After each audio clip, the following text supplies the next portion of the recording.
This channel does not promote any violent, harmful, or illegal activities. All content provided by this channel is meant for an educational purpose only. SIR আবহে উদ্বেগে রয়েছে মেদিনীপুরে বাংলাদেশি কলোনির লোকজন। তার কারণ প্রায় 20 বছর হয়ে গেছে তারা এই দেশে এসেছেন, তাদের কাছে ভোটার কার্ড রয়েছে, কিন্তু 20 বছর আগে অর্থাৎ বিশেষ করে 2002 সালের যদি ভোটার তালিকা নজর রাখা যায় সেখানে তাদের নাম নেই এবং সেই কারণেই তারা উদ্বেগ রয়েছে তাদের মধ্যে চিন্তা কাজ করছে। এখন এসআইআর শুরু হতেই ঘুম উড়েছে বাংলাদেশি ভোটারদের। মেদিনীপুর শহরের 1 নম্বর ওয়ার্ডের হঠাৎ পল্লী, যা মূলত বাংলাদেশিদের বসবাস।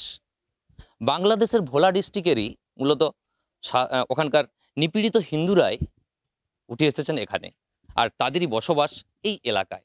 প্রায় 150 ভোটার রয়েছে এই এলাকাতে, যার বেশিরভাগটাই কিন্তু বাংলাদেশের বলেই জানাচ্ছেন এখানকার সাধারণ মানুষ। তারা দীর্ঘদিন ধরে 2001-এর পর থেকে দীর্ঘদিন ধরে এই জায়গায় বসবাস করছেন, তাই তারাও চাইছেন এই এলাকাতেই থেকে যেতে।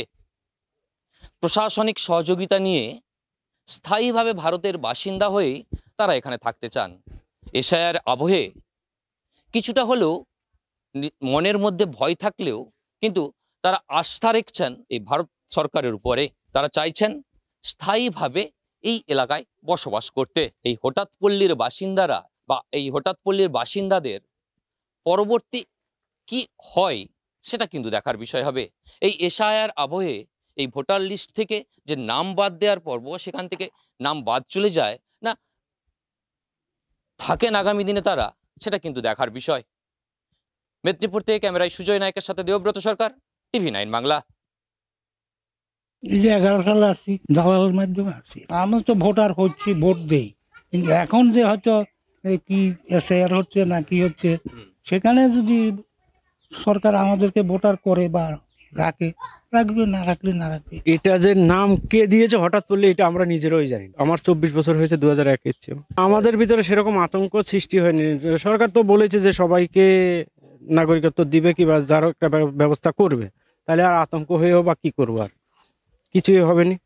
আর আমরা তো আর এসছি যেহেতু আর এখান থেকে আর যাচ্ছি না বাংলাদেশ। আমাদের পাড়ায় বোধহয় 300-350 ঘর জ্বালা দিছে ভোলা এলাকায়।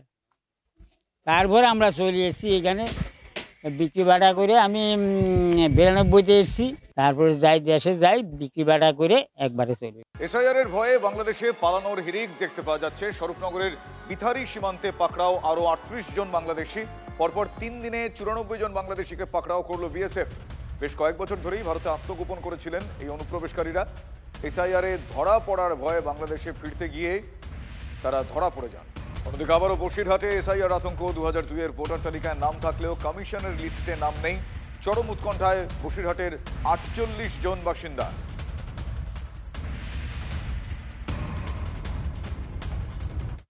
2002 সালে ভোট দিয়েছি, আমাদের ভোটার লিস্টে এসছে, ওর মধ্যে নাম নেই, তাহলে আমরা আগে গিয়ে আমাদের সন্তানরা কিভাবে ভোট দেবে? আমরা চাইছি আমরা যদি এখন ভোটার লিস্টে যদি আমাদের নাম না থাকে, তাহলে পরবর্তীকালে আমাদের সন্তানদের আমরা ভোটার লিস্ট নাম কোথা থেকে পাবো? 2 সালে ভোট দিয়েছি, তার আগেও দিয়েছি 2-3 বার। আমার এই নতুন যে কার্ড বেরিয়েছে এই এতে আমার নাম নেই। এখন আমার যাতে নাম আবার ফেরতে নতুন এতে আসতে পারে সেই আবেদন জানাচ্ছি নির্বাচন কমিশনের কাছে। আমার এটা যেন ভালোভাবে হয়ে যায়। 2002 সালের আগের থেকেই ভোট দিচ্ছি। তখন আপনাদের নাম ছিল? হ্যাঁ, তখন নাম ছিল। এখন নতুন লিস্ট বার হয়েছে, এখন বলছে যে তোমাদের নাম কাটা পড়েছে। এখন কি চাইছেন আপনারা? আমি চাই যে আমাদের জন্য ভোট দিতে পারে। আমাদের ছেলেপিলি কোথায় কি করবে, কিভাবে ভোট দেবে? ওরা ভোটটা তো হতেই পারবে না। আমাদের যদি নাম কাটা পড়ে যায়, তাহলে আমাদের ছেলে মেয়ে কিভাবে ভোট দেবে? নির্বাচন কমিশনের সাহায্য নিয়ে সাইলেন্ট রিগিং করছে বিজেপি। কুণাল ঘোষের পর এবার এই অভিযোগ সামনে আনলেন কল্যাণ বন্দ্যোপাধ্যায়। তিনি বলছেন 2025-এর ভোটার তালিকা অনুযায়ী যদি বুথের সংখ্যা বাড়ে, তাহলে তো সেই ভোটার তালিকাকেই মান্যতা দিতে হয়। যদি 2025-এর জানুয়ারির ভোটার লিস্টকে মেনে যদি আজকে বুথ বাড়ানো হয়, তাহলে 2025-এর জানুয়ারি পর্যন্ত যা যা ভোটার লিস্ট আছে তাকে মান্যতা দিতে হবে। এটা একটা সিম্পল একটা silent rigging by the BJP through the election commission, nothing more than that.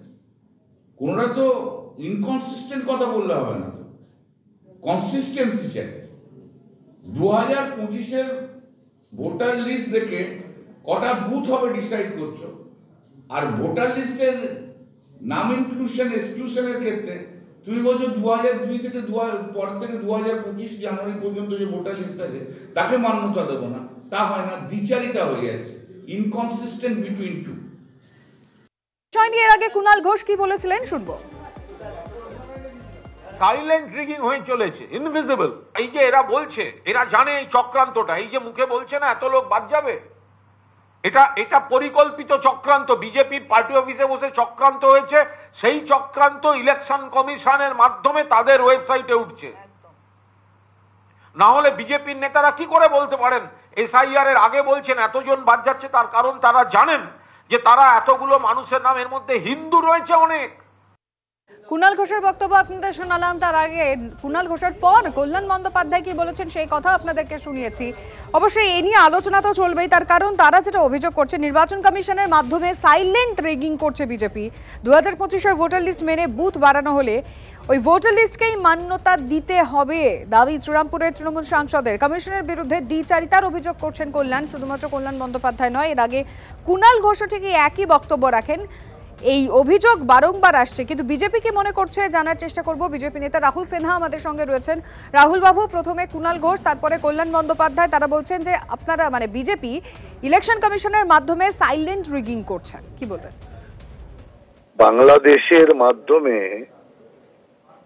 Islamic উগ্রপন্থীদের মাধ্যমে যারা বাংলাকে সাইলেন্ট সেলিং করছে তাদের মুখে সমস্ত মানায় না। অতএব ওদের বাংলাকে সাইলেন্ট সেলিং থেকে বাঁচাতে যা করতে হয় বিজেপি তাই করবে। তার কারণ আগে দেশকে রক্ষা করতে হবে, আগে বাংলাকে রক্ষা করতে হবে। অতএব সেই কারণে ওরা যা মনে করে তাই আমরা করব, কারণ আমাদের কাছে দেশ আগে, রাজ্য আগে, রাজ্যবাসী আগে। অতএব তাকে আমরা বাঁচাতে চাই। আর ওরা ইসলামিক দুনিয়ার বাংলাদেশের কাছে পশ্চিমবঙ্গকে সাইলেন্ট সেলিং করার যে ষড়যন্ত্র করছে তাকে আমরা বুঝতে পারলাম। ধন্যবাদ আপনাকে।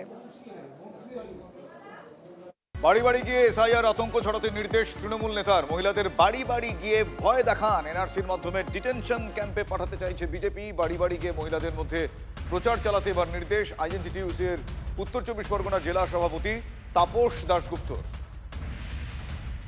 যারা তৃণমূল কংগ্রেস করে কিংবা আইএনটিটিইউসি করে প্রত্যেকের সাথে যোগাযোগ করুন।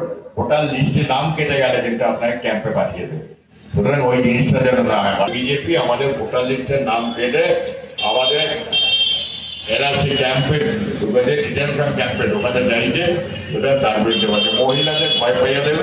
এমনি দেখুন মহিলাদের মহিলাদের ভয় পাবে। আপনাদের মহিলাদের ভয় না পাওয়ালে বাড়ির পুরুষরা তো বাড়িতে থাকে না, ওই বলে যাবে ঠিক আছে দেখা যাবে কি হবে বলে বেরিয়ে চলে যাবে।